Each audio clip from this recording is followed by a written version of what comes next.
La luxueuse demeure, entourée de jardins impeccables et d'imposantes grilles, semble sortie d'un conte de fées. C'est le symbole de l'empire construit par Ferdinand, un homme d'affaires riche et admiré. Il a obtenu tout ce qu'il a toujours voulu, la gloire, la fortune et une réputation irréprochable. Aux yeux de tous, sa vie était parfaite. Mais ce matin ensoleillé, alors que Fernando termine son café et lit le journal sur son balcon, le destin commence à préparer l'une des journées les plus remarquables de sa vie. « Bonjour, mon amour », dit sa femme, Béatrice, avec un doux sourire. Vêtue d'une élégante robe de chambre en soie, elle tenait une tasse de café et regardait son mari avec des yeux pétillants. En apparence, elle semblait être la compagne idéale, mais il y avait quelque chose dans son regard que Fernando, absorbé par ses soucis quotidiens, ne réalisait pas. « Tu as une réunion importante aujourd'hui, n'est-ce pas ? » « Oui, c'est crucial pour les prochaines étapes de l'entreprise, » répond Fernando avec assurance, sans imaginer que ces mots marqueraient le début d'un sinistre plan. Pendant qu'il ajustait sa cravate avant de partir, Béatrice rencontra Daniel, le frère de Fernando, dans un café discret de la partie la moins animée de la ville. « Tout est prêt ?» demanda-t-elle d'une voix grave et pressante. Daniel acquiesce, ses yeux reflétant une froideur calculée. « Oui, j'ai déjà réglé les freins de sa voiture. Il ne se rendra compte de rien n'avant qu'il ne soit trop tard. » Le plan était simple, mais mortel. Béatrice et Daniel sont unis par quelque chose de plus que l'appât du gain. Ils partagent un désir ardent d'éliminer Fernando et de s'emparer de sa fortune. Personne ne se doutera de rien, pense-t-il. La mort de Fernando apparaîtrait comme un accident tragique et inévitable. Mais ce qu'ils ignorent, c'est que Clara, une fillette de 11 ans sans domicile fixe, a tout entendu. Elle se cachait dans un coin du parking, cherchant à s'abriter de la pluie de la nuit précédente. Ses grands yeux attentifs ont absorbé chaque mot de ce dialogue froid et cruel. Son esprit, déjà formé par la dure réalité de la rue, savait qu'elle ne pouvait pas ignorer ce qu'elle venait d'entendre. Alors que Béatrice et Daniel quittent le café, sûrs de l'infaillibilité de leur plan, Clara reste là, tremblante mais déterminée. Elle devait retrouver Fernando et le prévenir, quitte à tout risquer. Le lendemain matin, Clara se réveille tôt et se rend à la porte du manoir de Fernando. Sa présence semblait déplacée dans ce cadre élégant. Ses cheveux en désordre et ses vêtements, une robe usée, montraient qu'elle appartenait à un monde bien différent de celui de Fernando. Néanmoins, elle attendit. Lorsqu'elle vit enfin la voiture de Fernando approcher, elle courut vers elle en lui faisant des signes désespérés. « Attendez, ne conduisez pas !» cria Clara, la voix tremblante mais pleine d'urgence. Fernando, confus, freina brusquement et baissa sa vitre pour faire face à la jeune fille. « Qu'est-ce qui se passe ? Qui es-tu ? » demande-t-il avec impatience. « S'il vous plaît, monsieur, je sais que vous ne me connaissez pas, mais votre vie est en danger, » dit Clara, haletante. « Ils ont saboté les freins de votre voiture. Votre femme et votre frère veulent votre mort. » L'expression de Fernando passe de l'irritation à l'incrédulité. L'expression de Fernando passe de l'irritation à l'incrédulité. « Qu'est-ce que tu racontes ? C'est ridicule. S'il vous plaît, vérifiez les freins avant de conduire. J'ai tout entendu. Je ne mens pas. » insiste Clara, les larmes aux yeux. Le désespoir dans la voix de la jeune fille ébranla Fernando. Il hésita, mais quelque chose dans l'expression de la jeune fille le convainquit d'écouter. « Attendez ici, » dit-il en appelant son mécanicien pour qu'il inspecte la voiture. Les paroles de Clara se sont rapidement avérées exactes. Le mécanicien revient, le visage pâle et les yeux écarquillés. « Les freins ont été sabotés, monsieur. Si vous aviez conduit, vous ne seriez probablement pas en vie en ce moment. » La vérité frappe Fernando et un tourbillon d'émotions l'envahit. Choc, trahison, colère. Mais par-dessus tout, il éprouvait de la gratitude pour cette fille qui, sans même le connaître, lui avait sauvé la vie. Il s'approche de Clara et s'agenouille à sa hauteur. « Pourquoi as-tu fait ça ? Pourquoi risquer autant pour quelqu'un que tu ne connais même pas ?» Clara le regarde avec des yeux pleins de détermination. « Parce que c'était la bonne chose à faire. Je sais ce que c'est que de n'avoir personne pour s'occuper de soi. Je ne pouvais pas me taire et laisser faire. » La sincérité de la jeune fille touche profondément Fernando. Il sait que la prochaine étape sera cruciale. Béatrice et Daniel ne peuvent rester impunis. Mais pour les démasquer, il aurait besoin de Clara et d'un plan ingénieux. Fernando prit une grande inspiration et regarda Clara dans les yeux. « Tu as eu le courage de me sauver. Maintenant, j'ai besoin de ton aide pour sauver ma vie pour de bon. Es-tu avec moi ?» Clara acquiesce avec détermination. « Je suis avec toi. » Fernando entraîna Clara dans le manoir, essayant encore d'assimiler ce qu'il venait de découvrir. Le poids de la trahison de Béatrice, La femme qu'il avait aimée et en qui il avait confiance, et de Daniel, son propre frère, semblait écraser son âme. Assis dans le salon, il se tenait la tête avec les mains, tandis que Clara regardait autour d'elle en essayant de ne pas toucher les meubles impeccables. « Es-tu sûr de tout ce que tu as entendu » demanda Fernando, la voix basse, presque un murmure. « Oui, monsieur. Ils ont parlé des freins, du fait que cela ressemblait à un accident. Et j'ai entendu votre femme dire que l'argent serait à elle et que vous n'étiez qu'un obstacle, » répondit Clara avec fermeté, le souvenir des paroles froides de Béatrice résonnant encore dans son esprit. Fernando sentit un frisson lui parcourir l'échine. Il savait qu'il ne pouvait pas agir de manière impulsive, mais il ne pouvait pas non plus laisser tomber. « Clara, j'ai besoin que tu me dises exactement ce que tu as vu et entendu. Chaque détail peut être important, » dit-il avec une nouvelle détermination dans les yeux. Clara commence à décrire la scène du parking. Le ton calculé de Béatrice, les gestes de Daniel, leur expression satisfaite tandis qu'ils échafaudent leur plan. Chaque mot de Clara était comme un coup de poignard dans le cœur de Fernando, mais il savait qu'il devait écouter. Après quelques minutes de silence, il finit par dire « Nous n'allons pas les affronter maintenant. S'ils pensent que je suis inattentif, c'est comme ça qu'ils se feront prendre. » « Mais qu'allons-nous faire ?» demanda Clara, inquiète. Fernando se leva, la posture désormais ferme et résolue. « Nous allons renverser la situation. Ils ont planifié un accident, alors faisons-leur croire que le plan a fonctionné. » Les yeux de Clara s'écarquillent. Faire semblant d'être mort? Comment ça va marcher? Fernando explique qu'il aura besoin d'aide pour créer une scène convaincante. Il fera croire à Béatrice et Daniel qu'il a été victime d'un accident mortel, ce qui les amènera à baisser leur garde et à dévoiler ses véritables intentions. Clara, bien qu'étant encore une enfant, fait preuve d'une maturité impressionnante. Elle n'hésite pas à accepter le plan. « Tu vas m'aider à garder le secret », dit Fernando. Personne ne doit savoir. Ni le personnel de la maison, ni les amis de la famille. Il n'y aura que nous deux. Cette nuit-là, Fernando a commencé à mettre son plan en pratique. Il a appelé un avocat de confiance et lui a demandé de revoir son testament. « Si quelque chose m'arrive, Béatrice et Daniel ne doivent rien recevoir, » dit-il fermement. L'avocat est perplexe, mais il sait que Fernando ne fait pas de demande sans raison. Pendant ce temps, Clara reste cachée dans l'une des chambres d'amis, observant les allées et venues dans la maison et essayant de ne pas attirer l'attention. Malgré sa vie difficile dans la rue, elle n'avait jamais mis les pieds dans un endroit aussi luxueux. Mais à sa grande surprise, ce cadre grandiose ne lui apportait aucun réconfort. Le poids de la tension et de la trahison plane dans l'air. Le lendemain, Fernando annonce qu'il part en voyage d'affaires, ce qu'il fait souvent et qui n'éveille pas les soupçons. Béatrice, avec son sourire narquois, lui souhaita un bon voyage. « Prends soin de toi, mon chéri », dit-elle en lui touchant légèrement l'épaule, tandis qu'à l'intérieur, elle se réjouit déjà de la réussite imminente de son plan.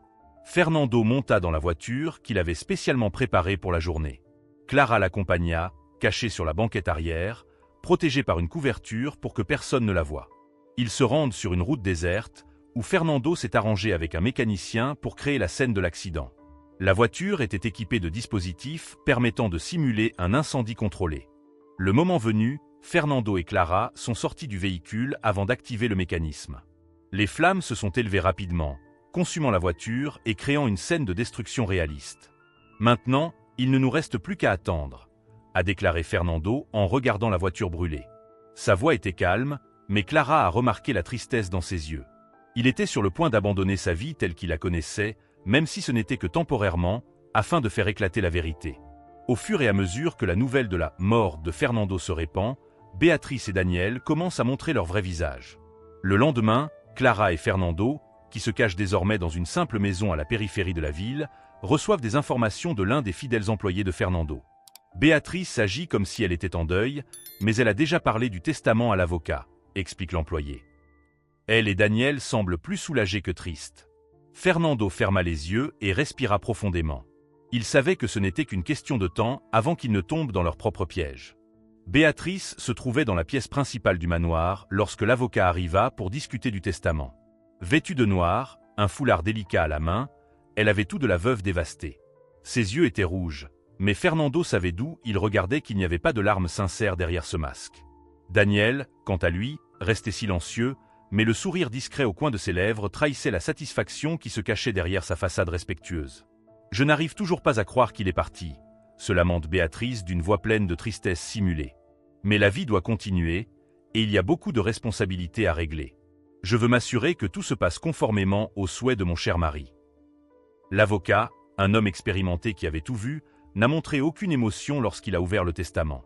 Béatrice et Daniel se regardent discrètement, certains qu'ils sont sur le point de récolter les fruits de leur complot. Ce qu'ils ignoraient, c'est que Fernando avait réécrit le document quelques jours avant le prétendu accident. « Bon », commence l'avocat en ajustant ses lunettes. « Il y a des clauses importantes dont nous devons discuter. » Béatrice se penche légèrement en avant, anxieuse. Daniel croise les bras, essayant de paraître désintéressé, mais la tension de sa mâchoire trahit son impatience. Clara, cachée dans un endroit stratégique à l'extérieur de la pièce, observait tout par une fente. Fernando avait insisté pour qu'elle soit présente. « J'ai besoin que quelqu'un se rende compte par lui-même », avait-il dit. Tout d'abord, poursuit l'avocat, le testament a été récemment mis à jour. Selon les nouvelles dispositions, en cas de mort suspecte ou accidentelle, tous les avoirs et les biens seront gelés jusqu'à ce qu'une enquête soit menée. Il marqua une pause, laissant le poids de ses mots s'imprégner dans la pièce.